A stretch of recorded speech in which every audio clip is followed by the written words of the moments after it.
Welcome to Disc 2 of the Learn Remote viewing set with Major Ed Dames. Before moving forward with this Workshop 2 training, please ensure that you fully reviewed and understand the content in Disc 1 of this course. Also, to ensure that your skills will continue to grow, please make sure that you have executed practice sessions as specified at the end of Workshop 1 before starting this disc. After the first target on this training disc, you will no longer be using the sample RV templates as provided for Workshop 1 target sessions. This is done to remove the restrictions put forth by the training RV templates and encourages you to become more fluent in the remote viewing skill. Ed Dames will now provide a short lecture describing the new tangible and intangible columns in Stage 4. Let's begin.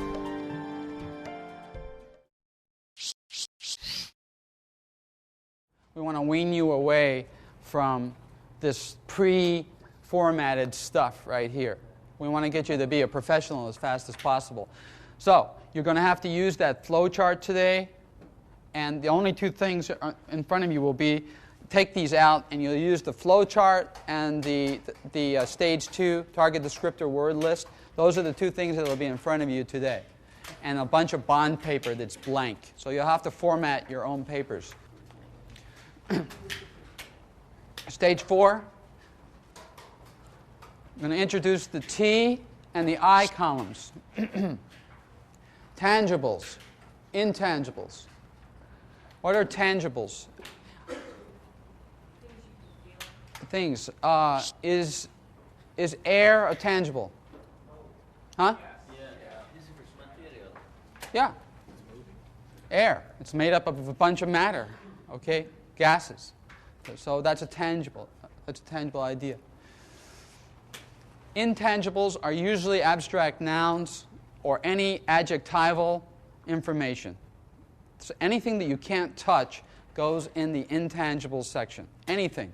Commerce, love, money. Can't touch that stuff. Goes there. Sitting, thinking. But the way that we process information, we don't just jump to the tangible column.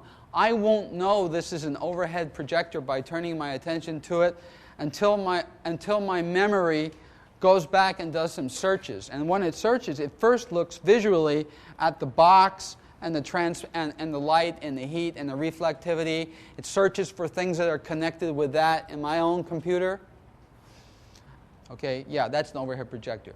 Takes maybe 3 milliseconds to do all of that. But I had to process the raw fundamental data first.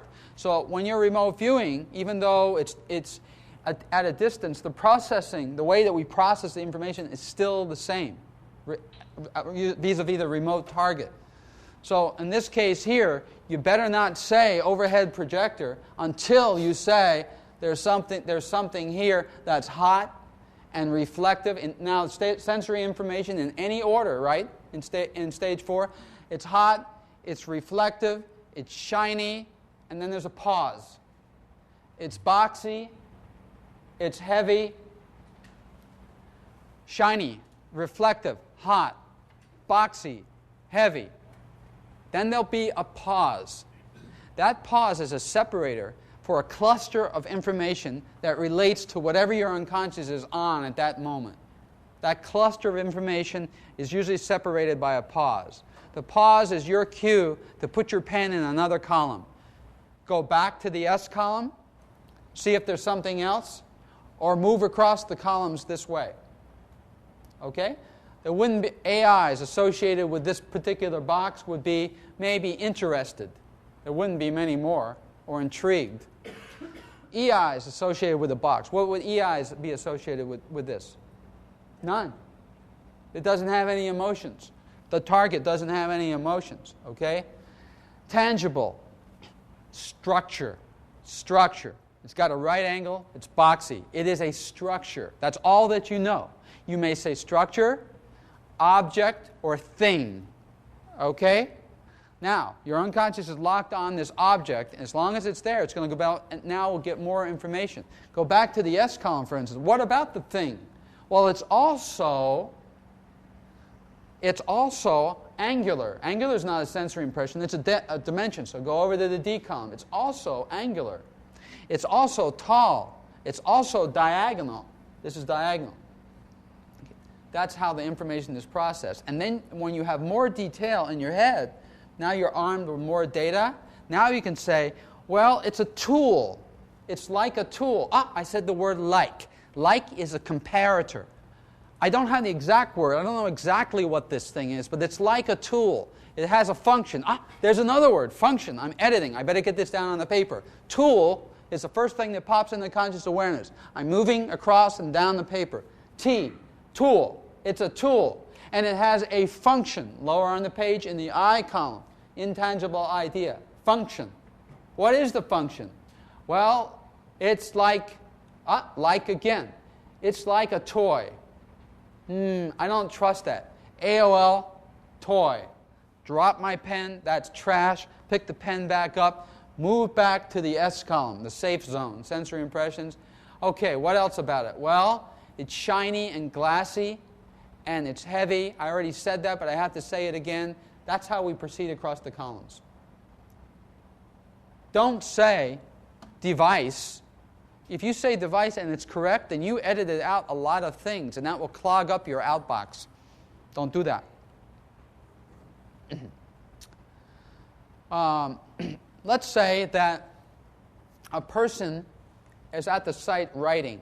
You've detected you're at a site and you're inside, and your emotions are, maybe you're intrigued. And the emotions there, let's say the person is writing a love story, that the target is a writer writing a love story. The person, what are the emotions of the person? Busy. Is busy an emotion? It's sort of an emotion. It could go there or it could go in the intangible column. Probably intangible is better, but busy would be acceptable as an emotion too. The person is busy. What are they doing? They're sitting. They're writing. They're thinking. Topics would pop up. About what? Love. Love as an intangible idea. As opposed to a target of a person writing a love letter. In this case, you have AIs, you may be intrigued again or bored. EIs, love. The person's in love. You have a life form at the site. The life form is a person. And intangibles associated with the life form, love. 2 columns. Love as a topic. This person's writing. This person's thinking about love. So you have it, they're in love and they're writing about it. Not to be pedantic, but this kind of rigor is really important, like any other business. Whether you lay concrete or brick or build a wall, the rigor is important. Really important. Sentence structure and all that. We're not trying to be pedants, but if you maintain this degree of rigor and you control your mind to that degree, you'll hit any target and do anything you want in terms of information collection. The question was, when he was in stage 4 yesterday, and the target, the blind target was the Mount St. Helens eruption, the word dead popped into his mind, and he was in the S column, and the word dead pops into his mind. As a viewer, you have to decide. It certainly doesn't go in the S column. It's a high-level idea. You have to decide as a viewer where that goes. Is it pure AOL trash, or do you really feel? Now, if you feel it's important, then it goes where? In the I column. But you can jump clear over at that point. Yes, you have to jump clear over. So you don't have to go in any order. I'll tell you what. There's 8 columns on this page. 8 columns. Each of them is a venue for anything that pops into conscious awareness. I'm telling you, anything. You're not going to use the last one until level 3. But there's a venue there for everything, truth or trash, that pops in. Notice that AOL has its own column that's equal. It's up there with the rest. Don't go back and remember anything. There's no running memory here. Think about driving your car down the freeway. The gentleman was saying that he kept going back, remembering what he already wrote, and the aforementioned, it was influencing the flow of data, right? Don't do that. Think about driving your car down the freeway. All you're worried about is what's ahead, not what's behind. Because if you get worried about what you just drove, and you look in the rearview mirror and focus there, that's the end of your drive. Always look ahead. What's coming in? What's coming in to conscious awareness? What's popping up? What's percolating up? You take that, you strip it off, and you drop it in one of the columns. Something else pops up, don't edit. Grab it, drop it into one of the columns. Drop, drop, drop, just like that. If you can't do that readily, if you can't follow your unconscious as it leads you through in the most elegant way to the solution of the problem in stage 4, then just put your pen in the column and say, hey, any sensory impressions? Yeah, there's a red and there's a loud. Anything else? No. 1, 2, 3, 4. Uh-oh, you better do something now, because 4 seconds is a whole lot of time. It's enough time for creative imagination to help you. And it will. At this stage, the AIs and the EIs, are we actually supposed to be feeling something, or is it an idea that we... Negative. It's actually a feeling.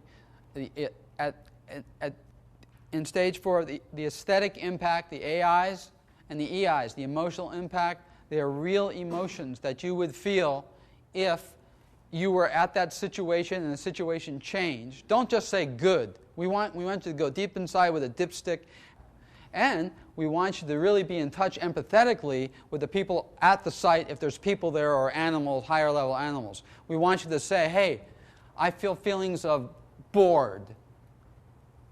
Okay? There's somebody here that's bored, or there's somebody here that's contemplative or anticipative. All right? That takes a while. It takes about 4 to 6 seconds, believe it or not, in the EI column, which is different than the other columns because emotions take longer to integrate. Our receiver processes emotions differently. It takes a little bit longer. So if you want to rest your pen somewhere for a moment, put it in the EI column. Now, during this process, from this point on, if you need to take a break during a session, because they're going to become longer as you might surmise, sessions will become longer now, the only applicable break points are at the end of a stage 4. A stage 4. So stage 4 of X, A, B, C, whatever. There. Except for the last stage 4. You can't take a break at the last stage 4 because you need to still be connected to the site when you do the site template. So don't break there. Break at the end of if you need to break. And if you've gone more than 45 minutes, you must take a break to stay alert. You've got to stand up and stretch and take care of the tool. You stretch, get some water, whatever, in order to stay alert. It's like driving in for long periods of time. You've got to get out of the car and stretch. This time, you'll be using all 4 of those labels in the site template. AIs, EIs, T's, and I's get labeled in the site template. Don't walk away and take a break until you do that. You have to go back to your stage 4 worksheets. There may be several. And look at the AIs, EIs, T's, and I's and say, okay, for my exploration of aspect B, I had an EI of frightened. Where does that go in my site template? Over here. I had a T of people or machine. Where does that go? Oh, that goes over here. All of those have to be listed in your diagram, your site template. Many of you are only making entries, 1 or 2 entries in your stage 2 columns. And the sensory impressions, that reptilian brain stuff that we have that senses smells and tastes and colors, that kind of stuff, and textures, that's what gets you enough contact to whatever aspect you're working to enable you to perceive dimensions. Dimensions are in a category all by themselves. If you have dimensional contact with a target, you have contact.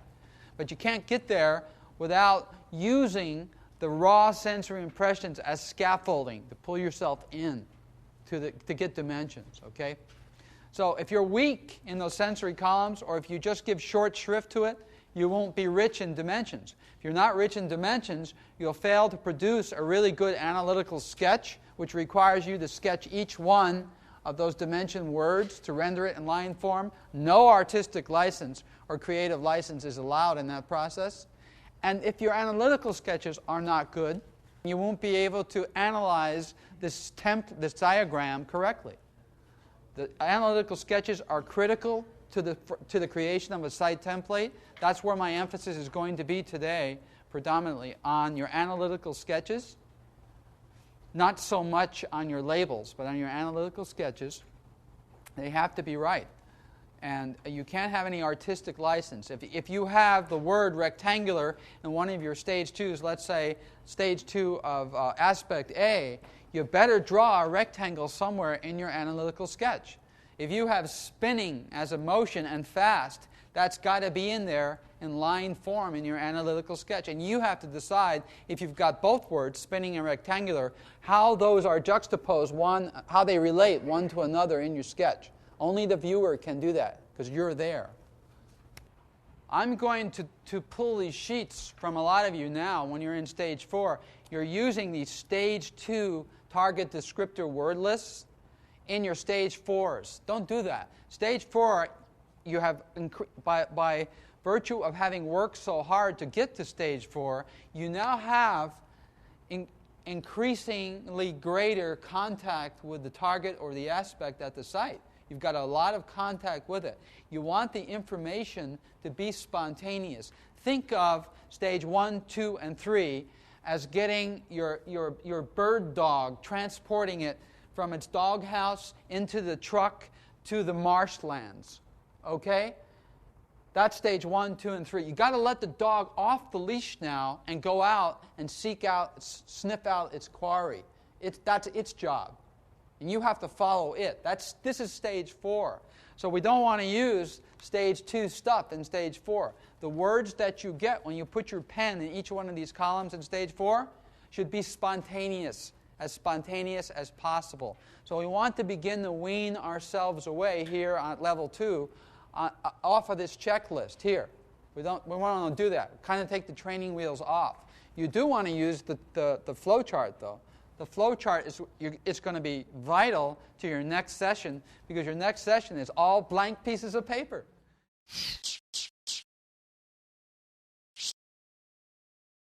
Get ready. You are about to begin Target 1. For this target, you will need the following templates in this order: A, B, C, D, C, D, C, D, E. Label the first CD set for aspect X, the second CD set for aspect A, and the third CD set for aspect B. Those that may require a break before finishing the entire session should do so only after finishing stage 4 of aspect A, which is page 6. You will then resume your session by performing a movement on aspect B on page 7 of your template sequence. Remember, it's only during stage 2 in an RV session that you may utilize your word descriptor list. This list can be found in your Learn Remote Viewing DVD case. In just a few moments, you will see Ed Dames provide the target reference numbers for Target 4. At that time, you must pause your DVD player while the target reference numbers are displayed on the screen and immediately begin your session. This session should take approximately 45 minutes to complete.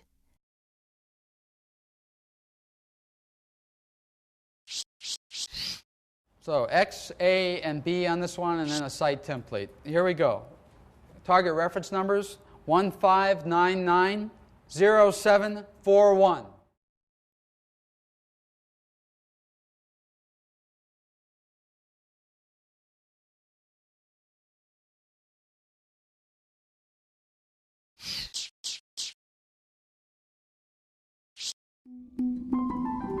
Let's continue. Please have your first completed session in front of you before you watch the target feedback. If you did not yet remote view the first target, stop here, go back, and do it now before proceeding.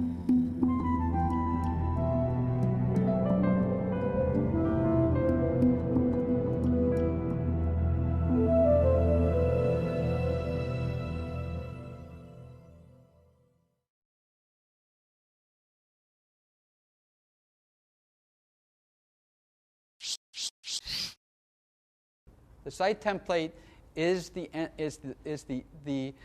goal. By the time you hit the site template, it's over. Creative imagination has had its shot at you. It's completely over. You've done the end run. If you paid attention to detail, whatever is in that site template is at least 80% correct. And the more experience you have, the more detail is in the site template. We can jump off in the site template and do anything we want in terms of drawings and sketching and detail work, and we do. But usually we can answer a question in the site template. That's not true for the search problem, where we have to actually draw trees and fences and all that kind of stuff to find out where a body is. But for most problems, it suffices.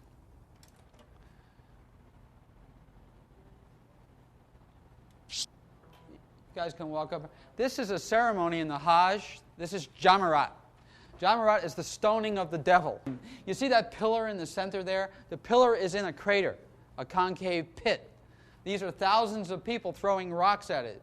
It symbolizes a number of things. It actually symbolizes the rejection of sin, but last year's symbolized the stoning of Satan. We have a circular area, and it's a depressed circular area as well, and then we have people. We have three archetypes there.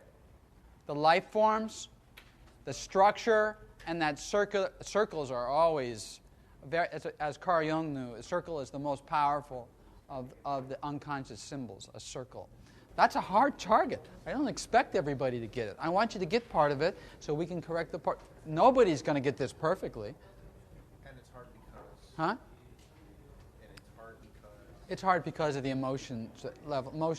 It's very complex. It's a complex situation. It's situations complex, that's all. But the negative feedback is just as important as the positive feedback. So I know this you see, you're dead on. This is a gentleman whose X is the actual pillar itself.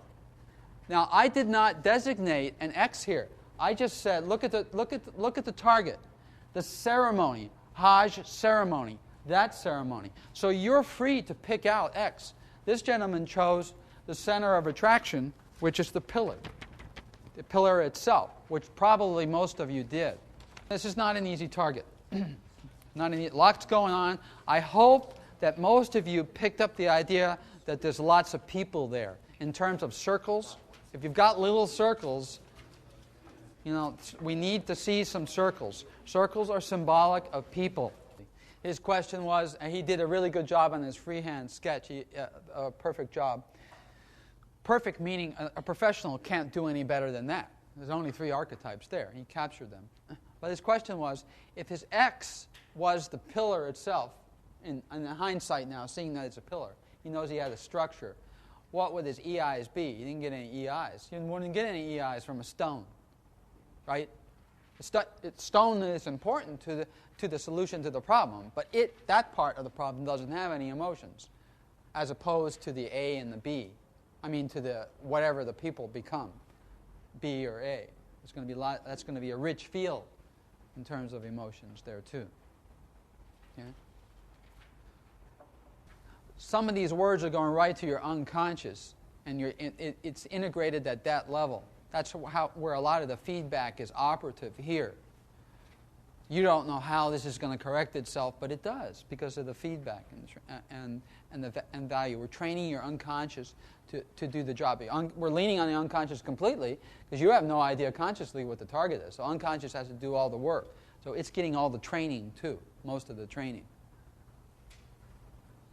If you're frustrated and you're worried and you're depressed and you're sad and you're disappointed and all that, I don't care as your remote viewing teacher because that's part of your thinking mind. That's your problem. That means you're thinking, and that's a thinking process. This process has nothing to do with thinking.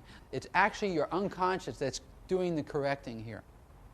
All you have to do is play the next note consciously. So it's very different. That our egos get abused and hurt. Mine certainly did when I learned this, but I didn't even know I had a part of me that could do this. What's an unconscious? Then I got to see how powerful it was and what I've been missing.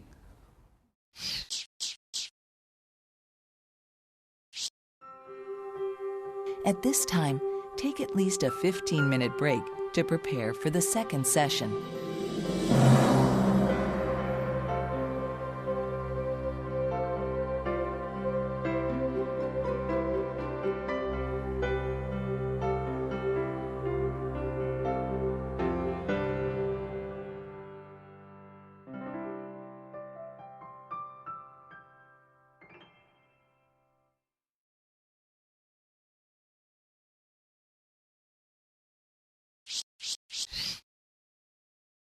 the Q is not synonymous with the target, except for in some cases. There are cases where we work where in your stage 3 sketch, your initial stage 3 sketch, you'll only have one thing, just one archetype. That's it.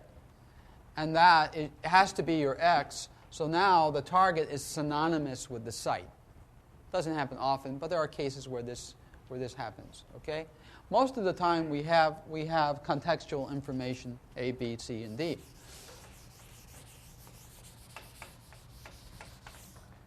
The last target was the Hajj. That was 2003 photo from 2003, by the way. A Hajj ceremony. Wait. Hajj ceremony. And then I gave it a couple of target reference numbers. The problem with a search term like this, could we use this simply as a cue? Ceremony is the topic and the subject. Ceremony is the target. That's ceremony. Hajj is the topic in general. Here's the target. This is a cue. Could we use this without the picture? No. It would be impractical to use as the cue. Which ceremony and which Hajj? Which year? 1995, 2003, the next one in the future, mind's outside of time. Where would our mind go to? It has a free range if we don't specify it, a specific a date and a time. I mean, a specific time and a place. So, by including target reference material, written or photographic, that completes the rest of the cue. We included a picture of this particular Hajj and this particular ceremony. Does unconscious have any problem discerning what the target is in the cue then? No. Not at all. And furthermore, I wrote the target reference numbers and the cue on the photograph itself. That's necessary. Don't have removable media. Don't write something on a transparency, the target reference numbers, and use this as a photograph. It must be written right on the medium. Otherwise, you'll run into problems technically. We covered this more in level 3. Hajj ceremony. Easy, unambiguous. Which ceremony, which Hajj? This one, where the picture says. If it's Area 51, what about Area 51? What does that mean? Don't use Area 51. Area 51. Don't use that as a search term. Get a photograph. Get somebody's photograph, long-range photograph, of this place that everybody calls Area 51, but who knows the real name? I mean, I do, but I'm not going to tell you. Area 51, okay? Get a photograph, and in the photograph, you'll have a bunch of structures and things here, or whatever. Pick one. Pick one in the photograph. Xerox the photograph, get a copy, pick whatever you're interested in, and say, I want to know what goes on there. Don't circle that. Take a line and right on the Xerox photograph, draw a line and call that the target. This is the target, and assign it a couple of target reference numbers. 1, 2, 3, 6, 6, 6, 9, 9, or whatever. Put that right on the Xerox copy. This is unambiguous. Does everybody see where the target is now? If you can see it, your unconscious certainly knows where the target is. And that becomes your target. And you run it. 1, 2, 3, 6, 6, 6, 9, 9, off you go. And you can be certain then that you'll be here and not here, here, here, here, or spread all over the place. Pretty easy. Would that be at the point that photograph was taken? Yep. Yep. It would be at that point in time where the photograph was taken. Unless you broke away and you specified it some other way. We'll talk about temporal qualifiers momentarily. But this is an easy way to look at things. If this is a star chart and you want to see if there's fuzzy light, if you're an astrophysicist or an astronomer and you have a photographic plate, and you're wondering what this one point of light is, do the same thing, remote view it, and find out whether it's spurious radiation that triggered a pixel somewhere, if it's a flaw in the machine, if it's a nebula, a star, a planet, a metallic object, whatever. You'll be right on top of it, whatever it is. But don't circle this, whatever you do, on a star chart, because there are so many more. Your stage 3 will look like this. You'll have these kinds of things, and you won't know which one of those is the actual target that you're interested in. That's why we draw a very tight line to the target rather than circling it. Because in this case here, we'll capture too much background. And we won't be able to differentiate which one of these spheres is the target, if it's a sphere at all. All right? Pretty easy stuff. Now let's talk about cues, though. Actual cueing. There are several classes of remote viewing sessions. What you guys are generally working are discrete targets. A person, a place, a thing, or an event, a ceremony, a mountain, or whatever. Topical searches.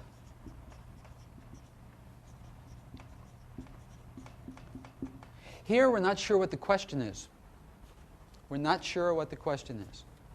And when we set up the topical search, we use italics to differentiate that kind of a session from a discrete target session. So things like the Unabomber, Atlantis,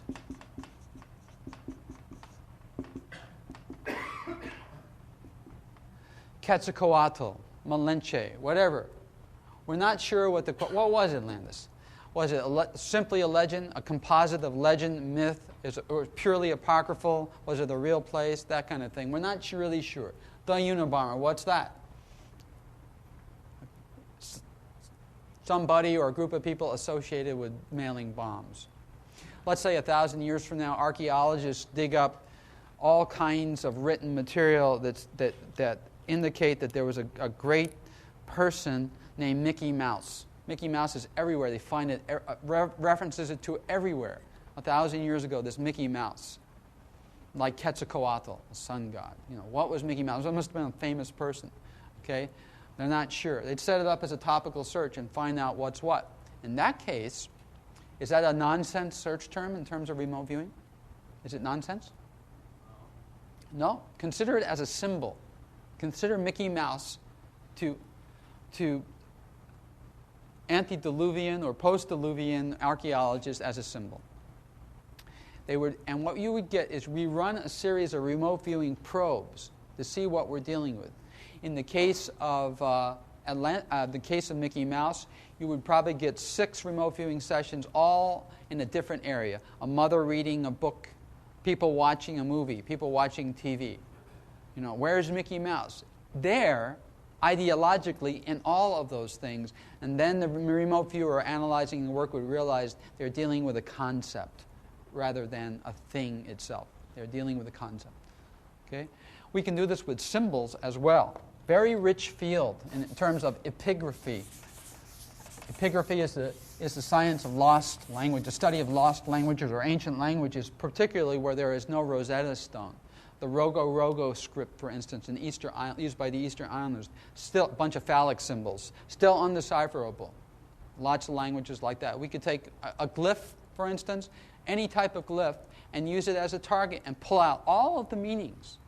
All the meanings. If you were looking at a Chinese symbol, for instance, let's say Hua or Ren or Ming, and you didn't know what that was in English because you don't speak Chinese or read Chinese, target.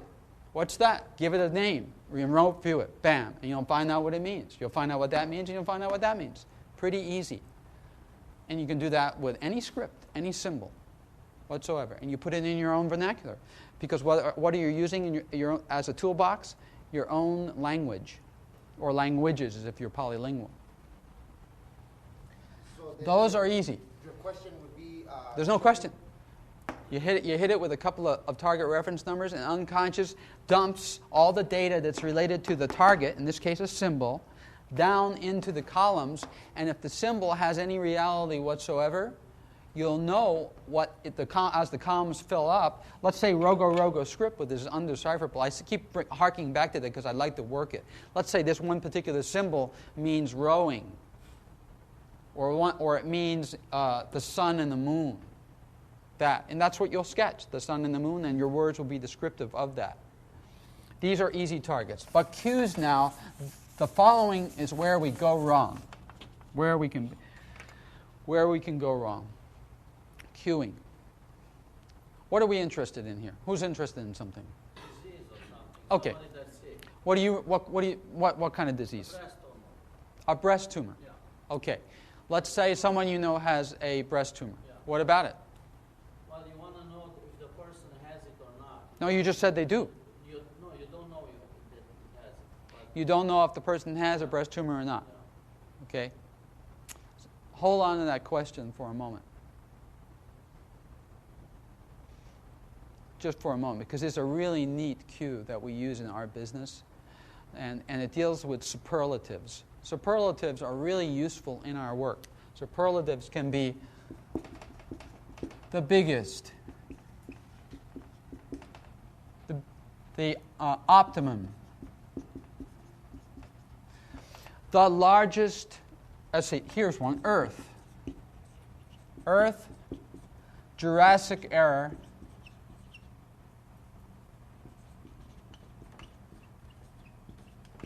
largest land-dwelling creature. Give me a couple numbers. 3527. We take this, and instead of writing it on erasable media, we formalize it. We'll write this down on a 3x5 card or a manila envelope. Manila envelopes are good because you can put your work inside. That's the only reason we use that. Once we formalize the cue and we ritualize it like that, these numbers are forever connected in our target pool with this particular target. Earth. Everybody know where Earth is? Unconscious certainly knows where it is. When? Jurassic era. Very loose. 98 million years, a very loose era. But still, okay, we know this empirically for targeting. Largest, superlative. They can only be one. That's why that's useful. They can only be one throughout the entire 98 million years. Land-dwelling, as opposed to sea-dwelling, creature. Every remote viewer has to be, we know, on that same creature. Regardless of when you remote view it and where remote, you'll still be on top of that creature. But notice that we did not designate when in the life cycle of the creature you're on it. So you could pick up the creature. Let's say it hatched from an egg. You could pick up the creature during that phase of its life cycle as well as the acme of its life when it is the largest. So we didn't specify that. So a viewer can pick up the creature at any point in its life. But it will always be that one because there can only be one. Is that clear? That's an easy one. This produces a lot of symbolic data. It's a transcendental search term. It doesn't produce stuff that's related to people and a person necessarily, as opposed to Jesus of Nazareth. That would be more specific? This relates to, turns out, relates to a person here. But we'd still have to start it off as a topical search because we don't know if he's real or not. Just because a book says that something existed, we're not sure if the book is right. That's what we're trying to check on, right? So we'll give it the shot here. This one, though, is very high. This is almost symbolic in its terminology. Take it from me. This one is the real man, all right? Now, okay, so there's a Jesus of Nazareth. We determine that. There's a man here, a solid physical man. Is he what this book says he was, or anything akin to it? Right? That's the question there, too. So there's lots of ways of exploring that once we get a lock on the target. Once the viewer locks on to the person in a site template, we can use this template and do anything we want with it in terms of movement exercises. You never have a monitor. Remember what I said on day one. You do not want to work with anyone else in the room unless it's a training, unless you're teaching them. If you're working an operational target, no one should be in that room. Because if they have any interest whatsoever in what you're doing, they cannot not telegraph psychically or body language, even their eyes dilating, what they're interested in. What that will do, if you're in stage 4 and you say person,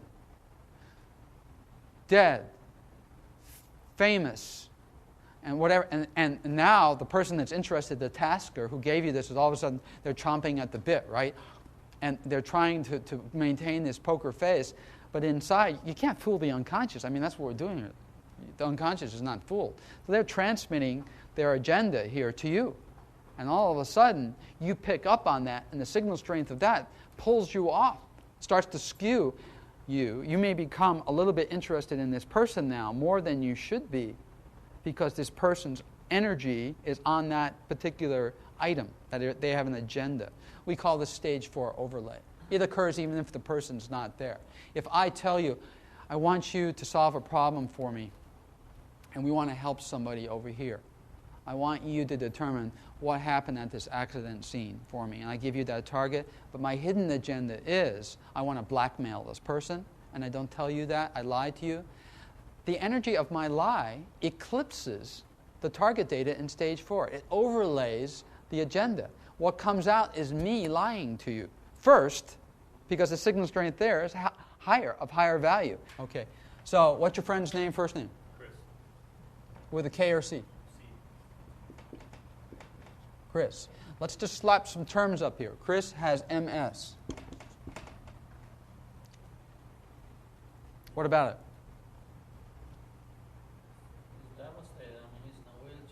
What do we want in terms of remote feeling? What information do we want? Cause or a cure. That's two different things on a timeline. By convention, to the left, right is the past, and to the right of the moving now is the future. Two different things. So do we want to know, do we want to focus on the cause or the origin, which may be just genetic? Some breast tumors, on the saddest cases I work, are, for instance, breast tumors are the ones that are genetic and somatic in origin, and there's no, it's not pesticides, or it's not microwave radiation or synergetic effect of that kind of thing. It's just that they're doomed to begin with, and those are sad cases too. And genetic therapy isn't, well, I don't want to get into that. But cause or origin. Are we interested perhaps in the cause and origin of Chris's MS? We're interested maybe, but I don't think we should, in terms of time and sense of urgency, we should be focusing on the left side of the timeline, the past. Let's see if we can help the person, right? So, cure? All right. We want to cure. Chris, what about it? MS cure.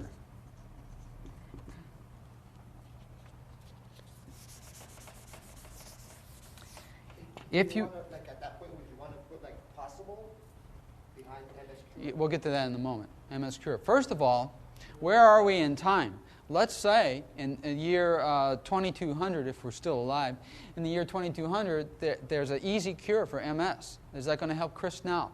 Mind is outside of time. So we're going to have to constrain the cue temporarily to now or present time. Otherwise, I take it from someone who knows, you'll pick up devices that are in a prototype stage or fixes or emulatives or something, a vaccine that's 20 years hence or more that is an effective cure, but that doesn't help Chris now. So we actually have to pull in and constrain the search cue with a temporal qualifier. This one. I'm sorry, I'm going to put that over here for now.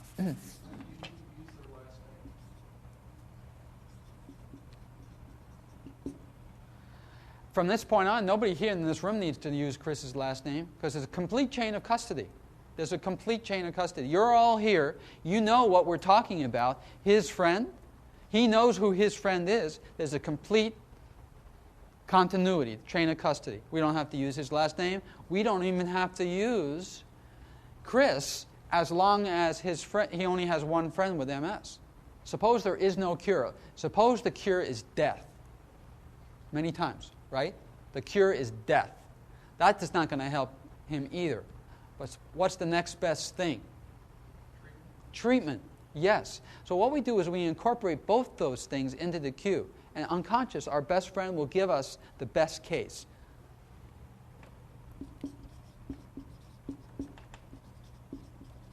Treatment hyphen cure.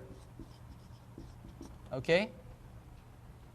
A treatment or a cure. Is that all we're interested in?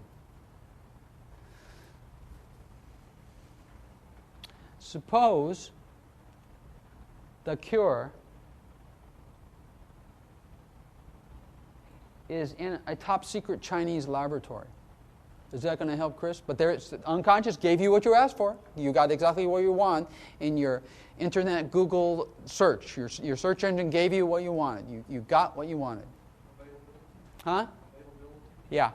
Available. Presently available.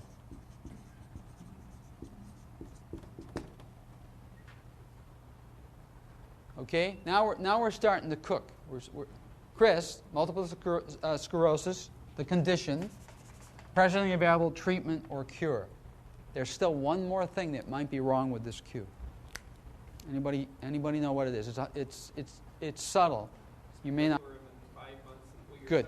Yeah. There you go. There you go. That's one. That's one more.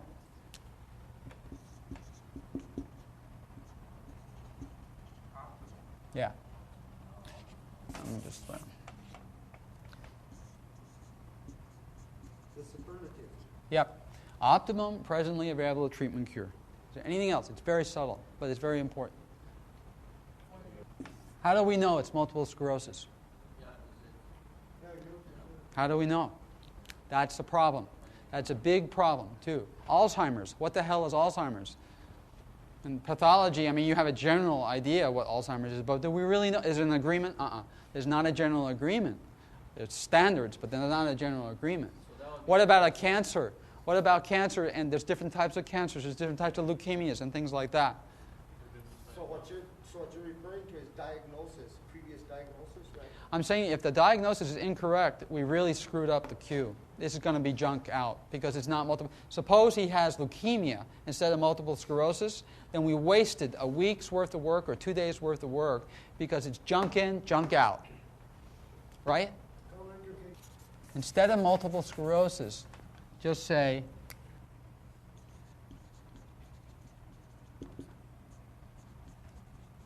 present illness. We don't want to put just illness because unconscious could refer back. Let's say that Chris had smallpox when he was 7 years old. That's also it's also a major illness. So now which major illness are we referring to? All right. This is probably okay. This is probably okay, but there's a better cue. There's an elegant algorithm that can replace all of this. No kidding. It is one of the most valuable cues empirically that we've discovered in the business.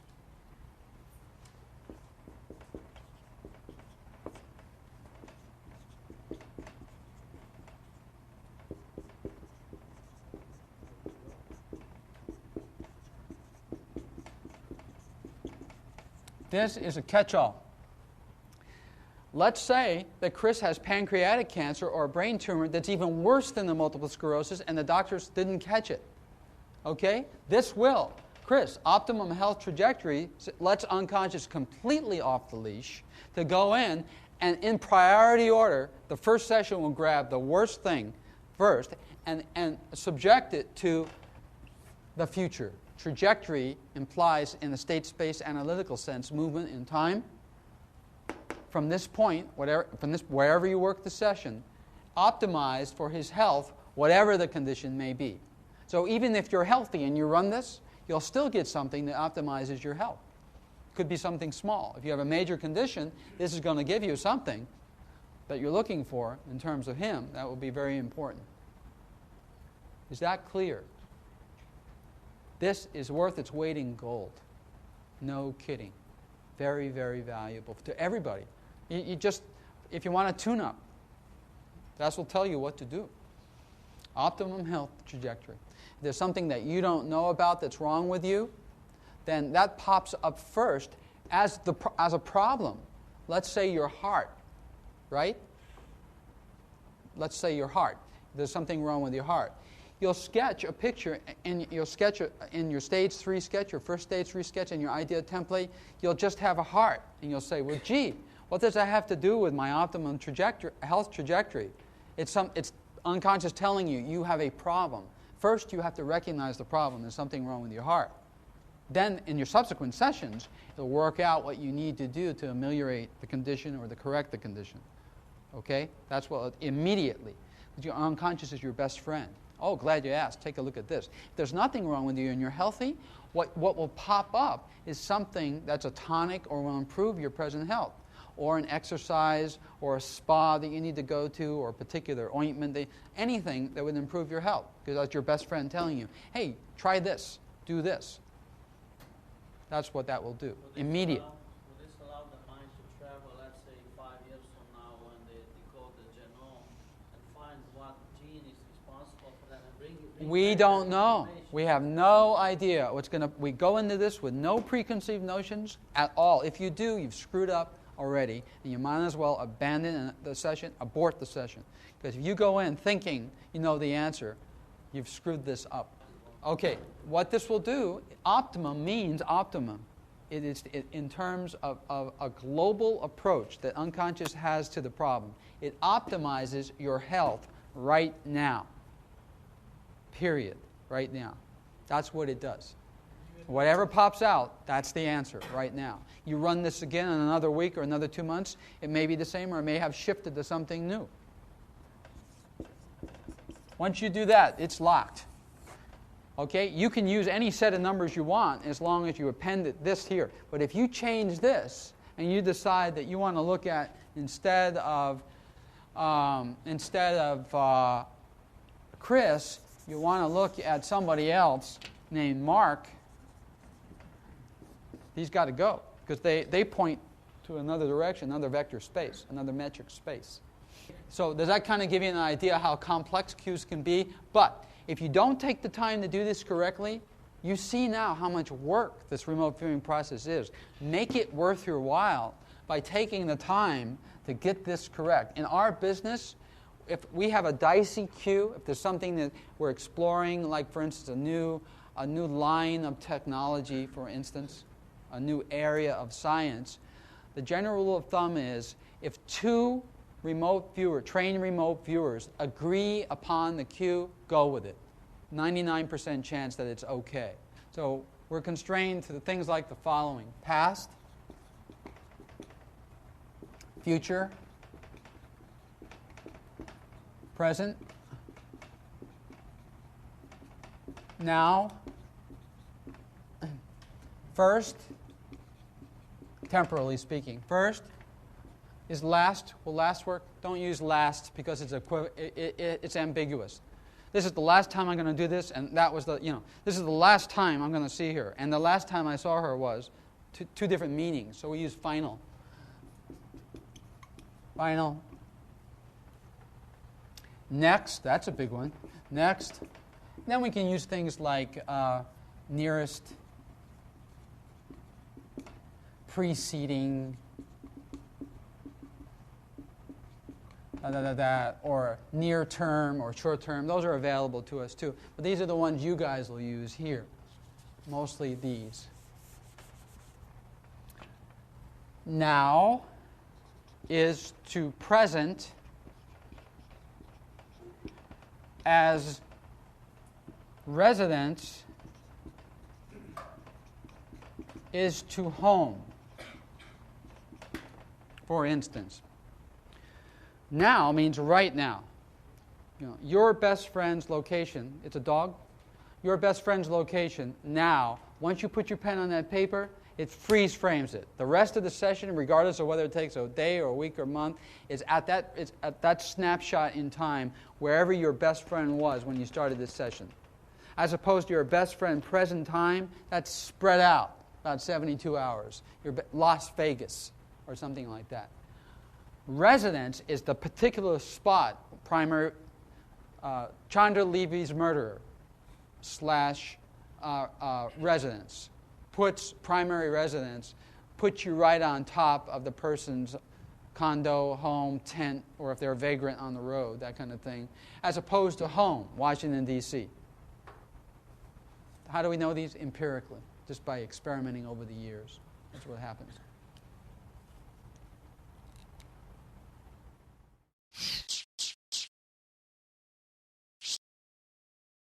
Let's recap the information on properly forming a cue. Cues are interpreted literally. The format of the cue is the first most important step in solving a problem using RV. Do not make any assumptions when creating your search cue. This disc covers basic cueing for discrete targets only. You will cover more advanced target classes and cueing processes later in the Learn Remote Viewing set. All cues start with a discrete target and then refine it down to the specific question about that target. Each refinement is separated with a slash. The basic structure of a cue, therefore, looks like this. The best way to describe how to set up cues is by providing examples. Here are a number of examples that will work for setting up your own cues at home. Cue to determine if a person is alive or dead. Cues used in locating objects. Optimal trajectory cues. And finally, an excellent health cue. Over the years, it has been determined experimentally the best terms to use for the most efficient results. A few words that you may wish to use in cues that you make should be as follows.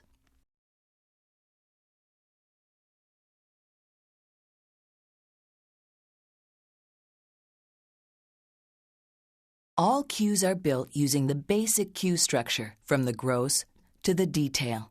Your cue should work as long as there is no ambiguity in your cue and it is arranged from the gross to the detail. For example, if you wanted to know who was going to win the next Super Bowl, you could construct your cue like this.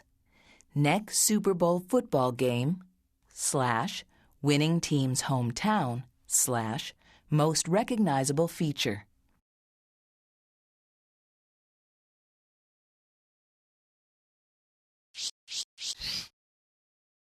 For stage 4s, make sure you write all the 8 columns across the top of the page after you number it, and treat it the same way as if it were, actually cut the worksheets, recreate them, the ones you've been using. But this makes you more attentive. By having blank sheets of paper, you have to be far more attentive and have far more attention to detail than you do if you're just filling in the blanks on forms, pre-formatted paper. This makes you far more attentive. You're forced to know what to do next. That's why we do this. You're going to work this afternoon an unknown. You're going to solve for an unknown that nobody knows until this afternoon. If you do your job right, you guys will be the first one to solve this problem. I'm not kidding. I have not worked it. I'm not going to work it either. You are. But you're going to work it blind. You're not allowed to work front-loaded sessions in a level 1 and 2. Only 3. Having said that, however, it still is an unknown. If you do your job right, you'll leave here with something that is a first. It is something that we can solve in class that nobody knows. This one first.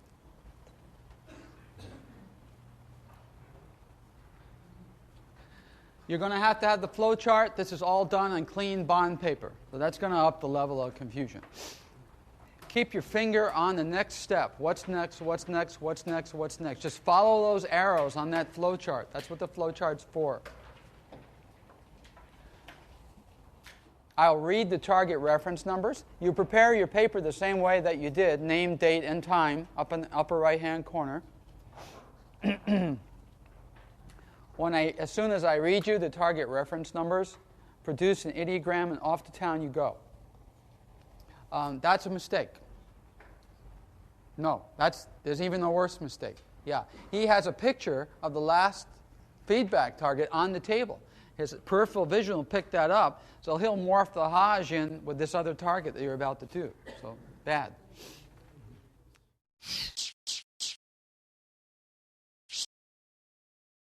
Try to wean yourself from using the word descriptor list and the process flow chart. Use them only when you need to, but keep in mind that they impede the RV process, so discard them as soon as you have committed them to memory.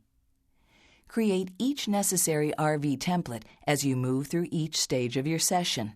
This will enable you to begin breaking away from your dependency of utilizing pre-made templates.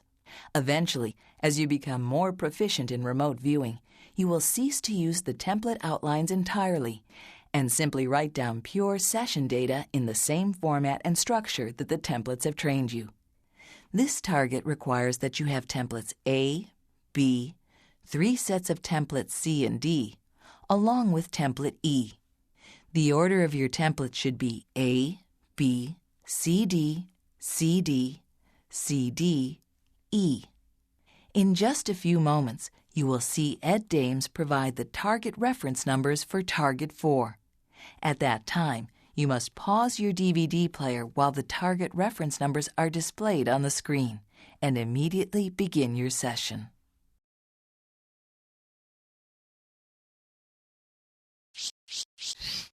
This is about a 15-minute session, so just move through it as fast as you can. Now, here we go. 9900 8640.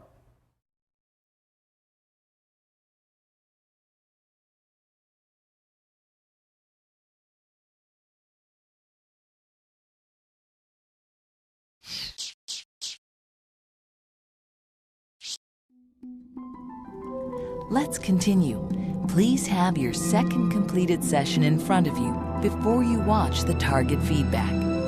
If you did not yet remote view the second target, stop here, go back, and do it now before proceeding.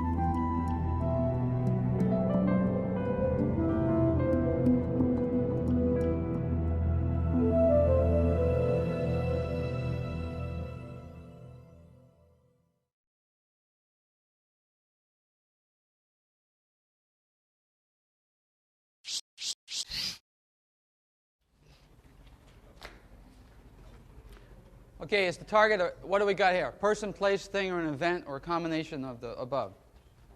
What are we dealing with? Combination? What do we have? Anybody want to take a swag? A thing. What kind of thing? A what? Chair. A chair. That's pretty jejune. A chair? A leather recliner. A leather recliner. Okay, I think I've been in this business too long. Did everybody hear that? This guy says, I mean, I gotta commend you for your bravery, you know. He says he's got a chair and it's a leather recliner. It's a chair, all right, with leather. It's old Sparky, Savannah State electric chair. Good job. Very good job. That's your target, old Sparky, Savannah State. Georgia's electric chair. Great job. Congratulations.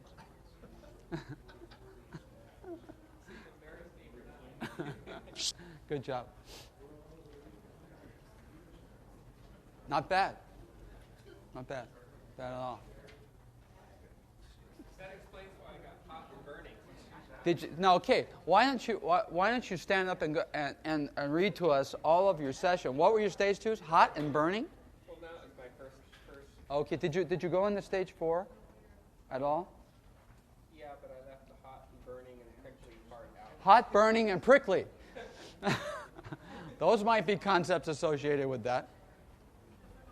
We'll take a short break, and I want to go right back into another session soon. But this time, I want you to attend to housekeeping, because you don't have those pre-printed worksheets. You have to make your own.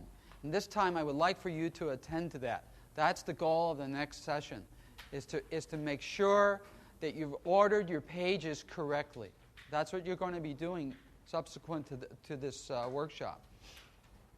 All right?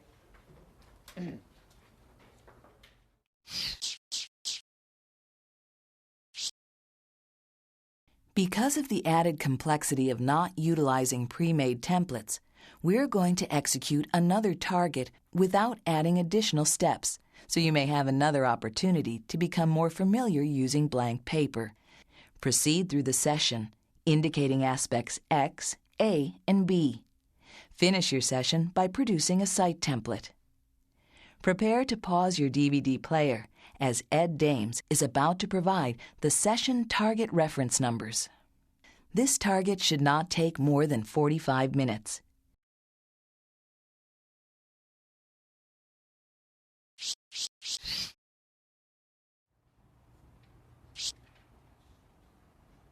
Seven, 0, 2, 8, 1, 3.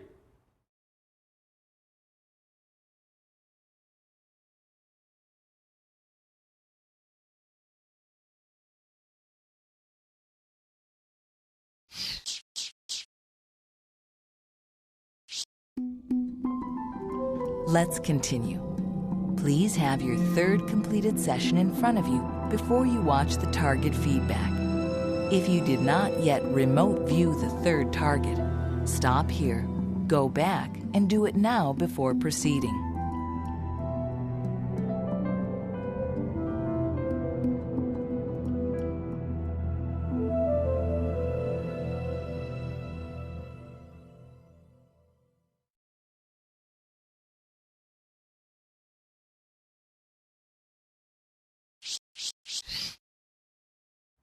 I'm interested in whatever you labeled as the target, X. This time, you've got enough of erudition here to be able to direct your hand to put an X on the target. We're interested in the target. So whatever you labeled as X at your site, let's turn our attention to that. What was your X? Describe your X. What you've got here is the solution to a problem. You have an answer. In order to put it in the perspective, to conduct any real analysis, you need to know what the question was. I got that. And I'm going to give that to you soon. But before we do that, let's take a look at the target. We need to describe the target. What is your X? How would you describe your X in terms of stage 4? If you look at the S4 of X, and how X appears in your site template, what is it? What is X? A structure. Anybody else got anything like a structure? Now, by definition in our business, a structure has a right angle. So here, if it doesn't have a right angle, is this man-made or natural? Is it a stone or natural or both? Is it man-made or natural? Right. Man-made. Anybody else get man-made? Man-made. Anybody else for X? What is X? Is X in a microbe, a tree, a man-made thing? Is that your X? That's your X?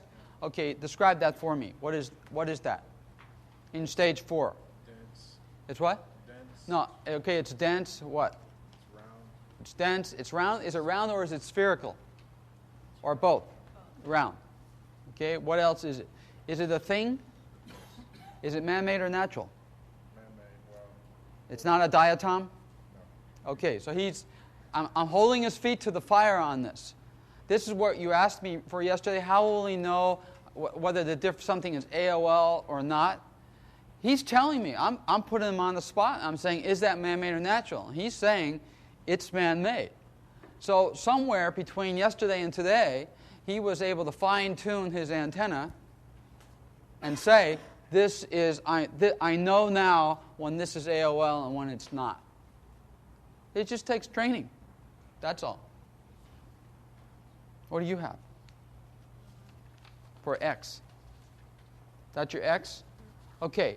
Is that curved line for X? Is that a thing? Is the outline of a thing? Or is that a motion line? It's an outline. Okay, it's an outline of a curved thing. Then you should finish the thing the next time. If you're going to, don't stop the curve with your hand. Go all the way around if it's a curved thing. Or if it's motion, put an arrowhead on it. All right? What did you get for X? A curved thing. It's an open, round, up. Open, round, and up. Is there anything there? Up high? A dome-shaped object, man-made or natural? Man-made. Okay, so are we all in agreement that we got a man-made object? Yes. Okay, what is it? Anybody want to take a swag? A vehicle? What kind of vehicle? Flying vehicle. A flying vehicle? Let me see your stage 4s, please. You're saying you got a vehicle in flight. Does anybody else have anything like that? You have something in flight? So, if this is the answer to a question, and we're getting close to the answer to the question, what are we dealing with here? What is this? It's a man-made, collate and summarize your data out loud. It's a man-made object that's in space. What? Okay, so what now? Let's get down to the detail. What kind of a man-made object in space? What kind of AIs did you guys have attendant to this? Is this familiar? What are the I's associated with X? What are the I's, the I column? You got an object, a man-made object in stage 4, attendant with X. Anybody get any I's? Did anybody venture out, dare to venture out into the I column? What? Communicating as an I. Anybody else? Yes, sir. I had foreign hope. I didn't know where I hope it was an AOL. I hope it, where did you put it? What the hell is a UFO? What is a UFO? You put it in the tangible column? Intangible column. It doesn't belong there. Put it in AOL. UFO, AOL. There, that's where it belongs to.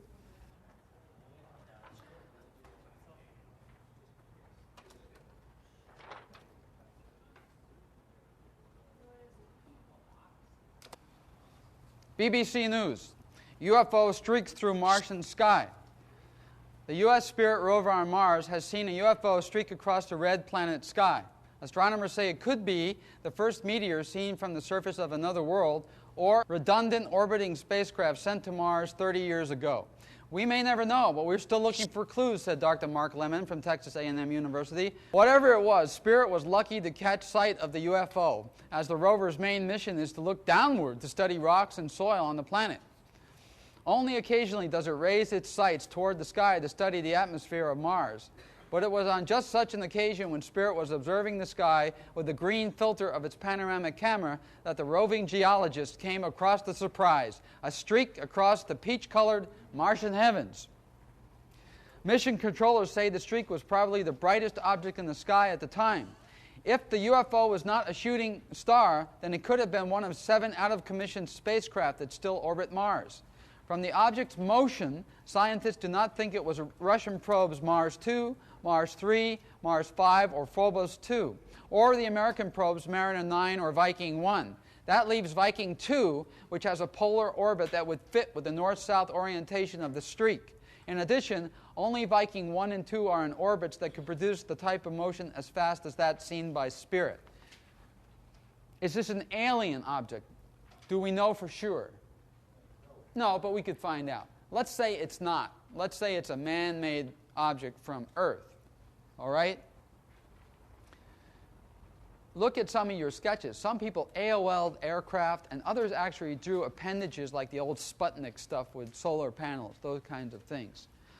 So one of the things that I wanted to do in this exercise was to differentiate between a natural object and a man-made object. That's the minimum amount of data I wanted here. I wanted you guys to be able to tell me if that's a rock or if that's a thing, not a man-made object. That's all. Now, he actually said that this is a shiny metallic ball in deep space. I mean, that's actually the information they came up with, that it's a spherical object. The mistake he made was calling it, and continuing to call it ball-shaped. Don't use a noun in stage 2, because that evokes AOL. If it's ball-shaped, maybe it's a ball, basketball, off you go. You know, spherical, not ball-shaped. Open, vast, empty, vacuum, space. He's in space. Void, vacuum, space, vacuum, deep space, spherical object moving through deep space. So we're on to something. And now you can take your site template and do anything you want with it. You walk away with that gem. You've got what you want now, a diagram of the answer to the question. You can explore it till the cows come home, get as much detail as you want. You can know as much about that thing right there as you want. Where it came from, who built it, who communicates with it now, all those kinds of things. Whatever you want. But you have to have chain of custody. There's no breaks allowed. You've got to have that continuity, and you have to do the work to get to the site template before you can do anything else. But once you grab that, that's it. You've got chain of custody. You can always go back like a bookmark and continue to read and gather more detail. For trained remote viewers, working independent of each other, whether blind or front-loaded, the mutually corroborating data. That means when two or more viewers say the same thing, that data is 100% correct. That's the value of networking and working as a group. So if I give all of you a front-loaded target and you work it, even if you're front-loaded and your imagination goes wild, we can still compare notes. And when people start coming up with the same sketches, we can start to lean on that in terms of validity and come up with some pretty good answers.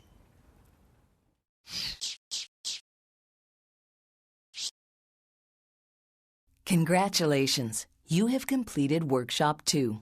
In this RV training disc you learned how to identify and declare tangibles and intangibles in Stage 4, how to properly format a cue, or the formalized search term for discrete targets, and how to begin executing RV sessions utilizing blank paper.